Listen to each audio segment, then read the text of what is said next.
Welcome to my channel. उम्मीद है आप सब लोग खैरियत से होंगे। इजिप्ट की पिछली वीडियो में हम लोगों ने बात की होरस वर्सेस सेट की लड़ाई के बारे में। जब इंसान दुआत के अंदर अपने गुनाहों का हिसाब दे रहा था, उस वक्त आसमान में बहुत बड़ी जंग हो रही थी होरस और सेट के दरमियान। होरस कौन था, सेट कौन था, इनकी ये लड़ाई क्यों हुई थी, उसका फाइनल रिजल्ट क्या निकला, इन सारी चीजों के बारे में मैंने पिछली वीडियो में आप लोगों को डिटेल से बताया था। आज हम लोग बात करने वाले हैं पिरामिड्स के कोड के बारे में। ये पिरामिड्स जो है बड़े, इनके बारे में ये गुमान किया जाता है और ऑलमोस्ट हर सेंचुरी में लोगों का यही बिलीव रहा है कि ये फेरोज की कब्रें हैं बड़े, उनके मकबरे हैं बड़े जो उन्होंने अपने लिए बनवाए थे। लेकिन कुछ लोगों का बिलीव है कि ये पिरामिड सिर्फ और सिर्फ फेरोज के मकबरे नहीं है, बल्कि ये ऐसी मशीन्स है बड़ी जो उस टाइम पे इंसानों को सितारों के पास लेकर जाती थी। ये ना ही कोई मकबरे हैं और ना ही किसी की कोई कब्र है, बल्कि ये एलियन स्पीशीज की कोई स्पेसशिप्स हैं बड़ी, जिनसे वो जमीन पर आते थे और जाते थे। तो इसके बारे में हम लोग आज डिटेल में जानने वाले हैं कि ये पिरामिड्स आखिर क्या हैं, इनके बारे में ये गुमान क्यों किया जाता है। हम पिरामिड्स की हिस्ट्री को डिटेल से एक्सप्लोर करेंगे। तो सब लोग चैनल को ना भी सब्सक्राइब कर लो फटाफट। आज मैं आप लोगों को लेकर जाने वाला हूँ दी पिरामिड्स के अंदर।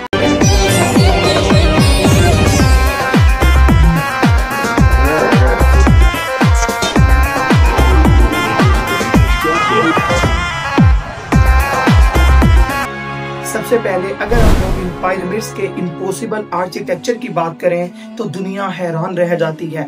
अगर हम इन पिरामिड्स को देखें तो ये इतने परफेक्टली अलाइंड हैं कि सितारों का जो ओरियंस बेल्ट है पड़ा, बिल्कुल उनके नीचे बनते हैं। यानी कि इनको इतना ब्यूटीफुली डिजाइन किया गया है कि आसमान के ऊपर सितारों का जो ओरियंस बेल्ट बनता है, जिसके बारे में कहा जाता है कि इनमें से किसी एक सितारे पे एलियन स्पीशीज रहती हैं, उनके बिल्कुल नीचे गिजा के जो पिरामिड्स हैं पड़े, वो सेम अलाइन करते हैं वैसे ही जैसे वो ओरियंस बेल्ट के सितारे हैं पड़े। तो ये कोई इत्तेफाक नहीं हो सकता। इसके अलावा इनकी जो डायमेंशंस हैं पड़ी, वो इतनी एक्यूरेट है पड़ी कि मॉडर्न लेजर टेक्नोलॉजी के बगैर ऐसी बिल्डिंग्स या फिर ऐसी चीजों को बनाना इम्पॉसिबल है पड़ा। बड़े से बड़े इंजीनियर से जब इस बारे में पूछा गया, उनकी राय ली गई, तो उन्होंने कहा लेजर टेक्नोलॉजी के बगैर इस चीज को नहीं बनाया जा सकता। हर स्टोन जो कि पिरामिड्स के अंदर यूज किया गया है वो 2 से 20 टन का है पड़ा, नोटा किलोग्राम। 2 से 20 टन का हर एक स्टोन है जो पिरामिड में यूज किया गया है। उसको इतना परफेक्टली सिमेट्री के साथ रखा गया है कि कोई कह ही नहीं सकता ये आज से 5000 साल पहले बनाया गया था। तो क्या ये सब कुछ सिर्फ और सिर्फ इंसानों ने किया था या फिर उनकी इसमें किसी ने मदद की थी? हो सकता है इजिप्ट के देवताओं ने मदद की हो, लेकिन बहुत सारे लोगों का यह बिलीव है कि एलियंस ने भी उनकी मदद की थी। पिरामिड्स के मुतालिक एक बहुत कमाल की थ्योरी निकल कर आती है, जिसमें बहुत सारे हिस्टोरियंस का और लोगों की थ्योरीज हैं पड़ी कि ये जो पिरामिड्स हैं पड़े, ये सिर्फ और सिर्फ कब्र नहीं है, बल्कि ये पावर प्लांट्स हैं पड़े जो कि इलेक्ट्रिसिटी जनरेट करते थे। बहुत सारी थ्योरीज के अंदर इस बात का क्लेम किया गया है कि ये कोई मकबरे या कब्र नहीं है, बल्कि उस टाइम के सबसे most powerful advance power plants हैं पड़े। इनके अंदर जो इनर चैम्बर्स हैं पड़े और ग्रेनाइट स्टोन्स का यूज किया गया है, उन दोनों की मदद से इलेक्ट्रिसिटी को जनरेट किया जाता था, जिसको फिर इजिप्ट के लोग यूज करते थे। यहाँ तक के कुछ बहुत बड़ी थ्योरीज के अंदर यह भी लिखा गया है कि इनका यूज किया जाता था कम्युनिकेशन और एनर्जी ट्रांसफर के लिए। अब कम्युनिकेशन किससे करने के लिए यूज किया जाता था? क्योंकि इजिप्ट के लोग एक दूसरे से उस टाइम पे मिलकर ही बातचीत करते थे, तो कम्युनिकेशन की जरूरत क्यों पड़ी? एनर्जी की जरूरत आज से 5000 साल पहले क्यों पड़ी? उन लोगों ने इस बारे में क्यों सोचा कि हमें एनर्जी और कम्युनिकेशन ट्रांसफर की जरूरत है पड़ी? इसके अलावा एक और बहुत कमाल की थ्योरी है, जिसमें यह कहा जाता है कि जो इजिप्ट के पिरामिड्स हैं पड़े, ये वायरलेस एनर्जी सिस्टम थे, जो नील के पानी और इजिप्ट की मैग्नेटिक फील्ड को लेकर बिजली क्रिएट करते थे। यानी कि दरियाए नील के पानी को और इजिप्ट की जो इतनी तेज मैग्नेटिक फील्ड थी, इन दोनों की मदद से इलेक्ट्रिसिटी को जनरेट किया जाता था, जो इजिप्ट के लोग यूज नहीं करते थे, बल्कि उन पिरामिड्स को चार्ज करने के लिए यूज की जाती थी। तो अगर वो पिरामिड्स मकबरे थे तो उनको चार्ज क्यों किया जाता था भाई? हम चार्ज उसी चीज को करते हैं ना जिसको हमने यूज करना होता है किसी जगह पर। तो जब ये कोई मकबरे थे, इनका कोई इलेक्ट्रिसिटी से ताल्लुक ही नहीं, तो इनको चार्ज क्यों किया जाता था? अगर ये सारी थ्योरी से झूठ है तो कुछ ना कुछ तो इसके अंदर फैक्ट जरूर होगा कि आखिर ये सारा माजरा क्या है। इजिप्ट के इन पिरामिड्स को लेकर सबसे मोस्ट इंपोर्टेंट थ्योरी जो है बड़ी, जिसकी वजह से ये बिलीव किया जाता था कि ये एलियन स्पीशीज लेकर आए हैं इन पिरामिड्स को और इनके अंदर एलियंस ने मदद की है और इनकी मदद से हम लोग स्टार्स तक जा सकते हैं। ये सब कुछ हुआ इस थ्योरी की वजह से, जिसका नाम था दी स्टार गेट थ्योरी।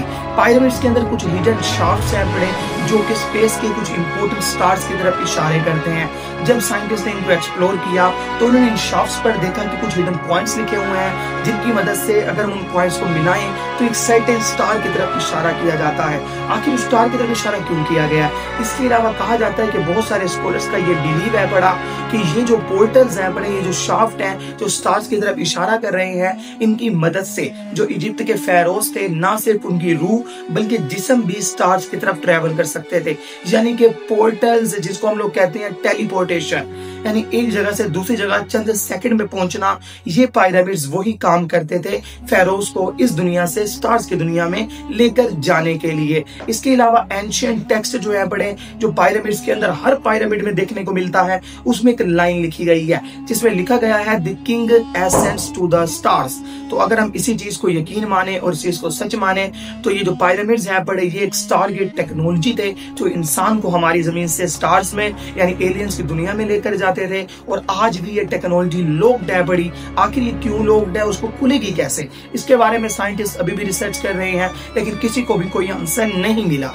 अब अगर हम लोग इन पिरामिड्स से एलियन के कनेक्शंस की बात करें तो इजिप्टियन टेक्स्ट के अंदर एक लाइन लिखी गई है कि इजिप्टियन टेक्स्ट में लिखा गया है कि जो स्काई गॉड्स थे वो बोर्ड्स ऑफ फायर में इजिप्ट के अंदर आते थे, जिनको फिर इजिप्टियंस ने देवता मान लिया, जिसमें से अनूबिस है, ओजाइरिस है, आइजिस है, रो है। इनके बारे में कहा जाता है कि ये आग की बनी हुई कश्तियों के अंदर आते थे और लोग इनके बारे में ये बिलीव करते थे कि ये आसमानी खुदा हैं पड़े। लेकिन बहुत सारे स्कॉलर्स का ये बिलीव है वो एलियंस थे और वो आते इसलिए यहाँ पर थे क्योंकि उनके जो बेस हैं, ये पिरामिड्स हैं, ये कॉस्मिक एनर्जी को हर वक्त चार्ज करके रखते थे। उनका बेस ही जमीन पर ही पिरामिड्स थे, इसी वजह से वो एलियंस यहाँ पर आते थे और वो इतने पावरफुल थे कि इजिप्टियंस ने उन लोगों को गॉड मान लिया, अपना देवता मान लिया और उन्होंने फिर इंसानों पर, इजिप्टियंस पर बहुत हजारों सालों तक हुकूमत की। यही वजह है कि उनमें से किसी भी गॉड की कब्र आज हम लोगों को नहीं देखने को मिलती, ना अनूबिस की, ना रो की, और सब लोग यही सोचते हैं कि वो आखिर गए कहाँ। इट्स मींस कि वो एलियंस थे, वो वापस अपनी दुनिया में चले गए जब इजिप्ट का जवाल स्टार्ट हुआ। इसके अलावा ये भी कहा जाता है कि अभी भी यूएफओ रिपोर्टिंग आज के प्रेजेंट टाइम पे जब भी किसी को यूएफओ देखने को मिलता है, प्रॉपर जिसकी कोई इमेज रिलीज की जाती है तो वो पिरामिड्स के आसपास ही रिपोर्ट की जाती है।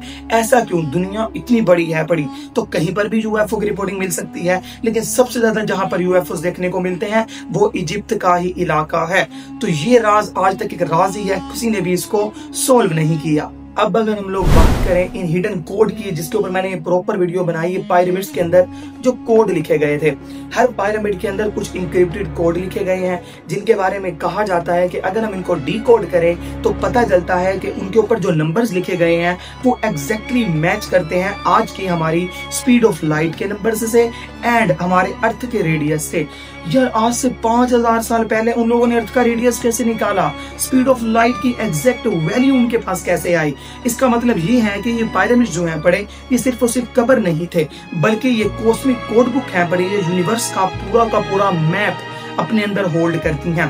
कुछ लोग कहते हैं कि ये पूरा का पूरा जो कोड है पड़ा, ये तब एक्टिवेट होगा जब गॉड्स वापस आएंगे, यानी कि जब भी वो एलियंस वापस आएंगे इजिप्ट का इरा दोबारा स्टार्ट होगा, इजिप्ट दोबारा से जागेगा और ये पूरे का पूरा पिरामिड्स फिर दोबारा से एलियन स्पेसशिप्स में ट्रांसफर होंगे और फिर से गॉड्स इस दुनिया पर आकर हुकूमत करेंगे। तो पिरामिड्स के कोड के बारे में मैंने आप लोगों को जितनी भी इंफॉर्मेशन दी, आखिर इसके ऊपर इतनी ज्यादा रिसर्च क्यों नहीं की गई? लोग इस पूरी की पूरी एलियन स्पेसशिप्स को अनलॉक क्यों नहीं कर पा रहे? इनको दोबारा स्टार्ट क्यों नहीं कर पा रहे? तो इसके पीछे सबसे मोस्ट इम्पोर्टेंट जो चीज आती है, एक ऐसी लानत है बड़ी जो हर उस इंसान को मार देती है जो भी फेरोज की नींद को जाके तोड़ता है पिरामिड्स के अंदर। कोई भी साइंटिस्ट, कोई भी बड़े से बड़ा बहादुर आदमी, कोई भी मोस्ट पावरफुल बिजनेसमैन अगर इन पिरामिड्स के अंदर जाकर उन फेरोज की नींद को तोड़ता है तो उसके ऊपर एक श्राप लगता है जिसको कहा जाता है the curse of the pharaohs. Next video में मैं आप लोगों को इस पूरे श्राप के बारे में बताऊंगा कि कैसे स्टार्ट हुआ और आखिर क्यों लगाया गया इसको, इसका मेन मकसद क्या था, इसका आज के प्रेजेंट टाइम में क्या रिजल्ट देखने को मिलता है। अगर आप सब लोगों को वीडियो पसंद आई हो तो सब लोग चैनल को सब्सक्राइब करो। ये मेरा ओपिनियन था, अब आप लोगों की बारी है। आप सब लोग मुझे कमेंट से बताओ आप लोगों को क्या लगता है कि पूरा का पूरा जो पायरामिड्स के कोड है पढ़े, क्या ये सच है पढ़े या इनको किसी इंसान ने जाकर लिखा है। अगर किसी इंसान ने लिखा है तो आज के एंशिएंट टेक्स्ट में हमें इनके बारे में क्यों देखने को मिलता है। अगर कोई भी पायरामिड्स नया डिस्कवर किया जाता है उसके अंदर ये चीजें हम लोगों को देखने को मिलती हैं। तो अगर ये सच है तो दोबारा से वो गोड्स कब आएंगे, वो कहां गए, आखिर ये पूरा का पूरा माजरा क्या है। तो अगर आप लोगों को वीडियो पसंद आई हो तो सब लोग चैनल को लाइक लाजमी करना। अगली वीडियो में हम द कर्स ऑफ फेरोज के ऊपर बात करेंगे।